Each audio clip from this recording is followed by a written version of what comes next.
And it's back again. Okay, so I hope this sort of works because the video stuff is freaking me out. Or freaking itself out, I don't know. Next, Yuri. Yeah, I'm Yuri. I'm a game designer and I'm nearly graduated. Should take about 2 more weeks. Yeah, and that's about it. Actually. Where are you studying? Studying at the Utrecht School of the Arts. Okay. I'm Yaniv, and I study theater, sound, and cinema. I've been doing all 3 of them since I finished studying from Israel. That's it. And I'm Kiri, the Greeks know Kyriakos. Kiri. But I turned into Kiri, it makes sense. Right. To introduce yourself. I'm a composer and also a student to the Utrecht School for the Arts at the Media School in Hilversum. And I'm mostly working with group improvisation and composition. I'm Luna. I'm just visiting my friend George.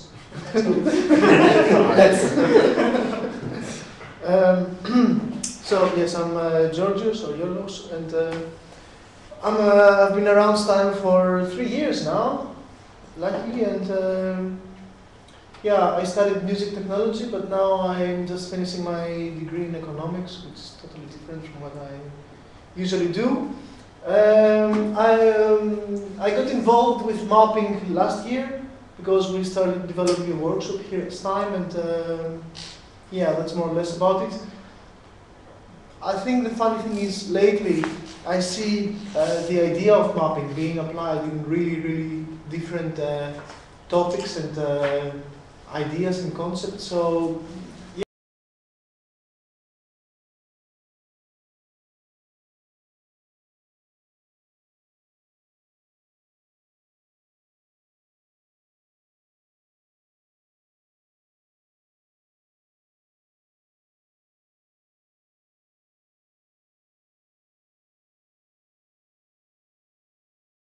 doing live electronics and trying to make performance interfaces since about 2001, 2002. So I've dealt a lot with all kinds of mapping problems in my own performances, working with other artists, and also as part of a research project I did in Montreal, it's called Sunstage, where we basically developed a framework to make it easier to exchange data to different programming environments in the context of live performances. So we were creating live performances, working with several people together, both like performers on stage, people working with computers to create sound, video, or light. So this question of mapping comes up all the time. So now we smoothly move over to I tried to make some slides to make these things clearer. I hope they're kind of visible on the stream.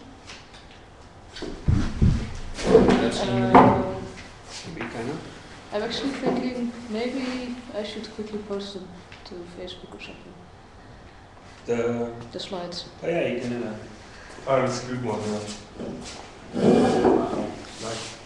Oh yeah. There you go. It's working. Yeah, it's working finally. Oh, that's good. It took it some time. And it's really What's going on over there? Write something. Sometimes it gets personal, like It gets super aggressive at times. Like, Why are you not writing anything? what are we up to? How do you feel? Yeah, but it's new. It was what's on your mind, and then suddenly it became those personal. What do you feel? So what have How you do you done feel? today? What have you done today? Tell us about your thoughts. Doesn't seem to be possible. Sometimes it's like if I feel like I have to do something but you haven't done it this weekend or something, then you get that. How do you feel? Yeah. What have you done to better the world? Yeah, but I can't. Let's see. I don't think you can add PDFs or anything, right? Or It's You can add docs. But what are all well, you can send them to someone. You can send any kind of file, but I don't think you can actually, or can you? No. Yeah, I understand. I'm trying to figure out It's what- bad. what I can. Something with Windows. Yeah, There's something- Maybe we can say that we put it online spaces. afterwards or Yeah, something? we'll put it online And, after. this one is like to see all the windows. Mhm. It's like the basic. But you can quickly mail them to me, and I can put them up, and set this, and put a link up. Okay. Yeah. Just mark@gmail.com or something like that. Or Mark at soundlinks.com. Mark? IJzerman? Yeah. Is there an S? No dots. There's no dot. There's no dot. There is no dot. Okay, so- It could Gmail, it could be read as Mark Kaiserman. Mark Keiserman, yeah. It could be. Shit, that should have been my name. Sounds like a superhero. Kaiserman.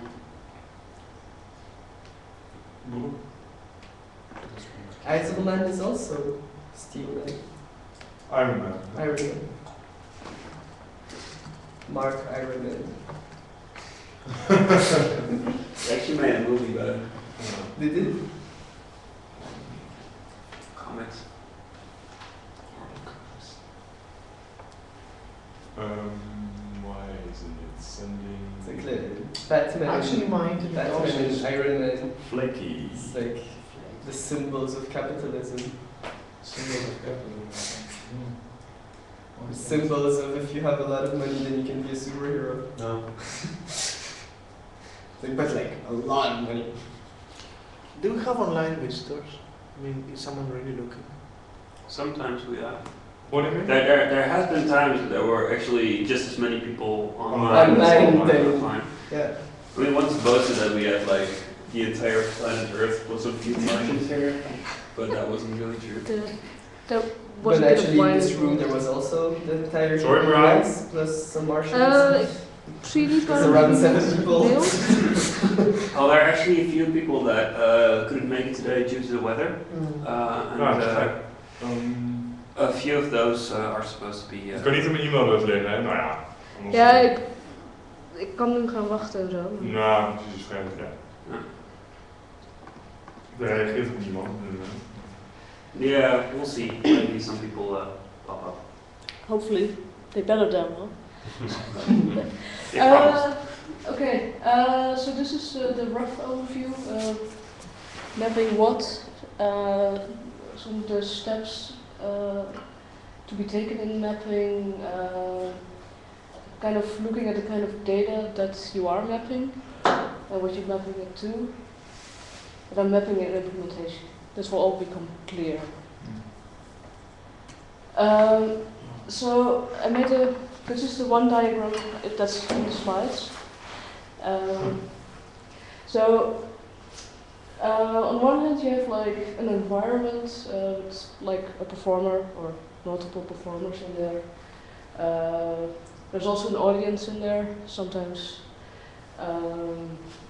you're interested in having the general public interacting with what you're doing. There can be other factors which are not necessarily controlled by a human, but are more like environmental factors, like how warm is it in the space, what is the, what are the light conditions, what's the humidity, anything you can think of. Then you have a whole bunch of media that you're working with. For example, audio, video, light, mechatronics, like things that start to move. Other media, you could be working with smell or heat or whatever. And you do something in between there that has to do with mapping. You try to use elements from the environment, like detect certain things in the environment, and have that do something with the media, which is then fed back into the environment, and that causes reactions there again. So basically what you want to do is have the behavior of an environment and the actors in it influence the media. And in turn the media influences the environment, and by that the actors in it, and then they start to do stuff again.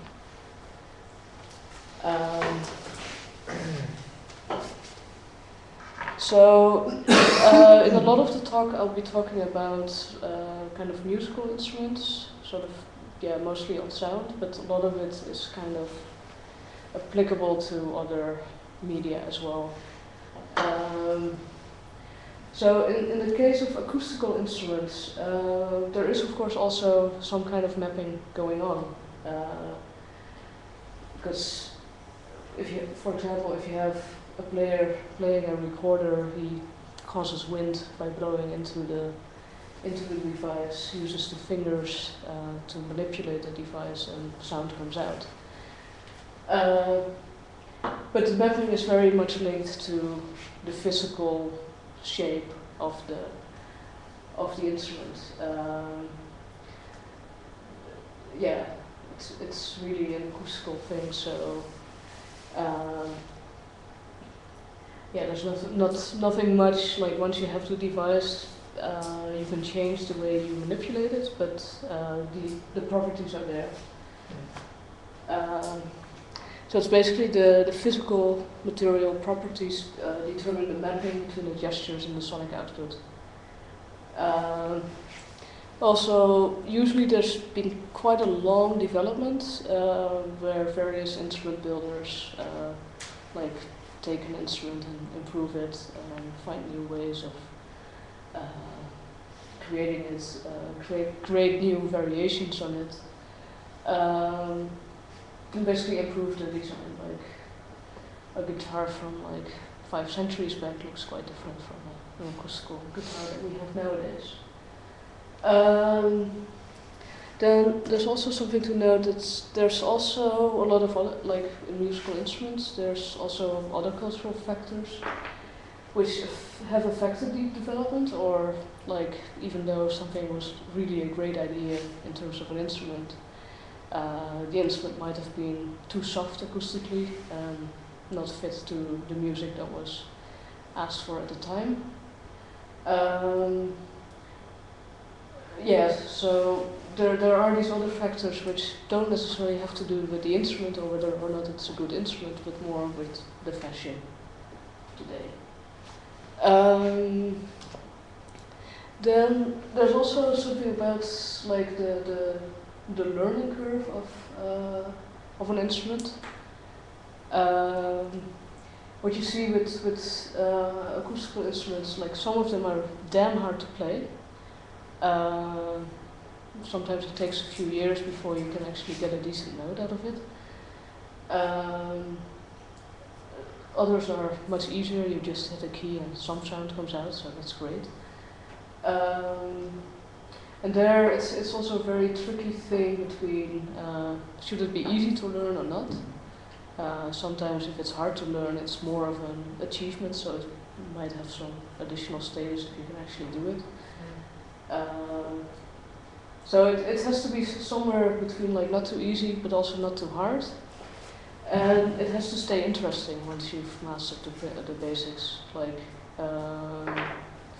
so yeah, if you have like some instrument and okay, yeah, I know now how to hit this triangle.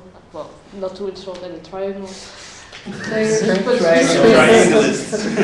but usually like they become percussionists and start hitting other things too. So it has to stay interesting, an instrument, to yeah, have a performer keep to that instrument.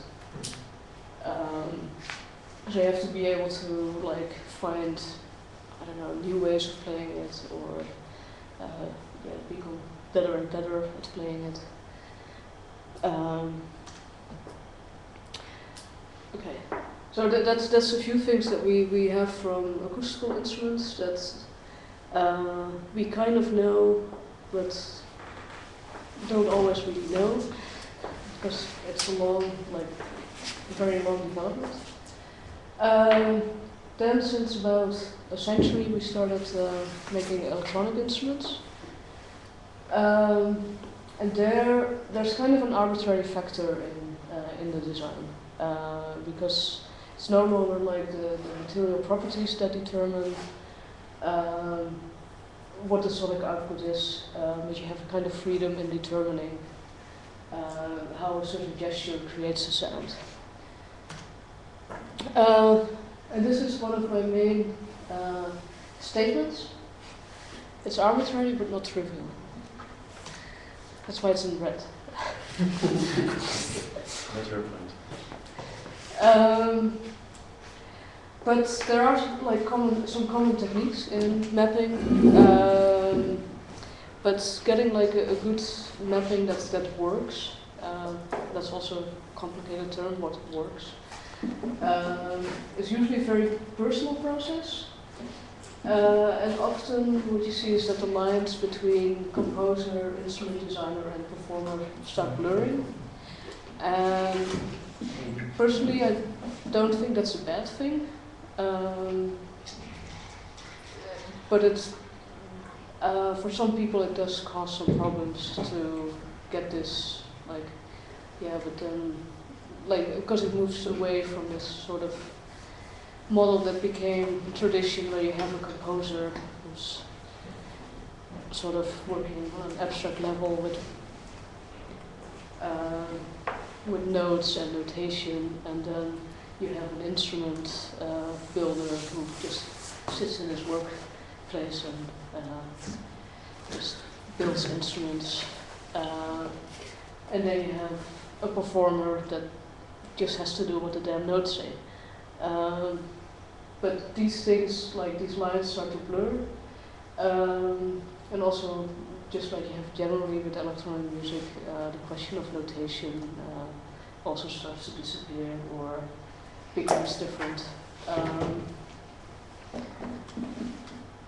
Okay, so that's sort of the general introduction. So in the next couple of slides I want to take a closer look at what happens in mapping, different steps that you can take. So basically going from a gesture, which should be interpreted as a very general concept, and then it starts to get slightly more technical. Where you have sensors, electronic circuits, computational models, then output media, and then going back again.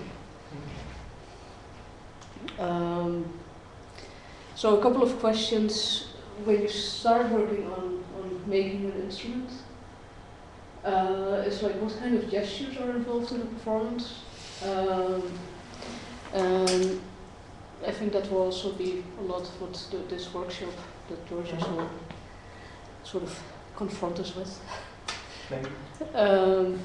It's gestures will probably also suggest a shape, if you're interacting with an object and you create certain gestures or make certain gestures for it. That will suggest what kind of shape the instrument should have. It can also, of course, also be the body that becomes the instrument. If you're augmenting existing acoustical instruments, which a lot of people do, there's some questions what kind of gestures are you using? Are these gestures that the performer will do in addition to playing his acoustical instrument? Or are you rather looking for stuff happening from accidental gestures, like the performer is playing something, and while playing the flute is also moving, and you use that movement to generate more processing or something. So it's like more like, yeah, are the gestures like intentional? Is it like, okay, like Hans Leo, he has extra buttons on his trumpet, so there are like extra gestures that he can do. But if he's using an accelerometer on there, it's more towards the accidental Is everybody aware of Hans Leo's instrument? But I imagine a Uh, saxophone with more well, buttons. it's With accelerometer. It was pretty Yeah. straightforward. Yeah, exactly. It's a trumpet with extra functionality. Yeah. But he bases everything that he adds to the trumpet to what the trumpet already. To the sound of the trumpet. Yeah. But also the kind of interactions are still the same. So he's using like trumpet shaped sensors and stuff like that. Other things to think about is like the theatrical impact of gestures. Like if you have a very big gesture, like when you start thinking about it, doesn't make sense to, well, not always, have it do something very small. And another thing which is often a situation that you start from is like you have some existing interface. Like for example, you found this really cool gaming joystick, you've played like marvelous games with it, and you're very good at using it. But now you want to make music, so you want to start from using that device and use it to make some interesting performance.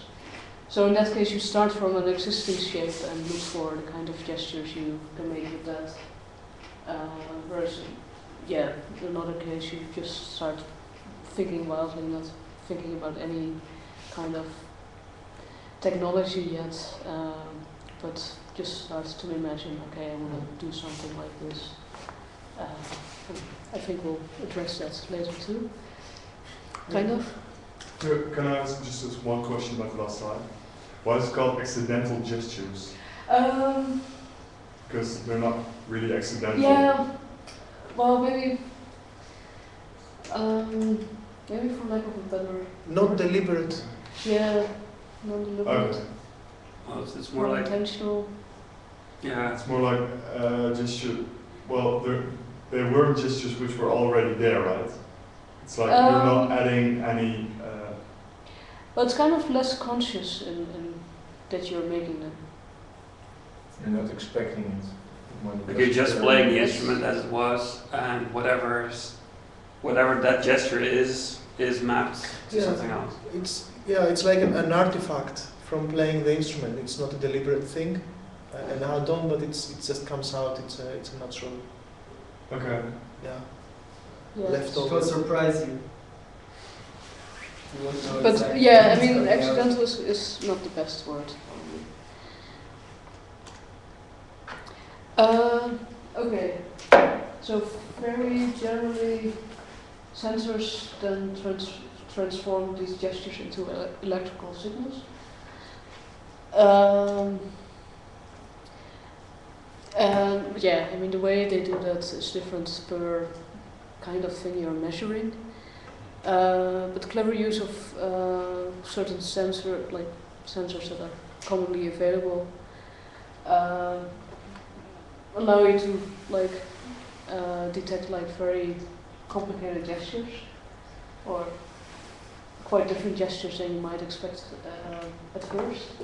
For example, if you have a light sensor, you can actually just use it to detect the presence of a hand if you have a light that's shining on it, and if you put your hand in between, then it's basically detecting a gesture of your hand.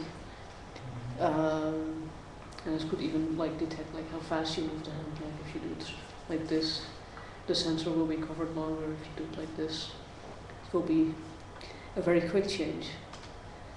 Also, accelerometers, they tend to have different ways of using them. You can just use them as a tilt sensor because they measure gravity. You could use them to detect vibration. You can also use them detect like double clicks or clicks, like taps. So there's a lot of different things you can do with one and the same sensor. It's just like how you embed them. You can also make custom sensors from conductive materials. So yeah, there's a lot of different materials out there, like foil, textiles, paper. Yeah, all kinds of different stuff which are just conductive, and by using them in an interesting way, you can create your own sensors. Like having several layers of conductive material basically creates a pressure sensor. And I've also used some paper sensors where I was actually able to detect different gestures with that paper, just like looking at the data coming from them. You could detect like just whether you were just pressing hard or like stroking it or just hitting it. So there's really a lot of possibilities. Just making custom. And in such cases, when you make your own custom sensors, I think the amount of electricity you get from the same movement is going to change. So after a while, if you have conductive foam or if you have a paper, then it's not producing the same electricity. So in this case, I think it's really hard to keep your mapping very persistent. That it's you do the same thing and you produce different values. So yeah, I mean there's that's also sort of looking at how you use the data. Like, are you using like the absolute value, or are you doing some processing to detect certain characteristics of the signal? Yeah. Good point. And that's actually something It's also like calibration. yeah, part of it is calibration. But also the relative idea that you mentioned now, that yeah, I think it's a good point. There are other things like custom constructions, sort of by using a sensor that detects a certain thing and making some, like, building something around it. Yeah, you can detect things like how often a wheel rotates. If you have a Hall sensor which detects a magnetic field, you mount a little magnet on the wheel, then you can basically just count how often the wheel, like that point of the wheel passes.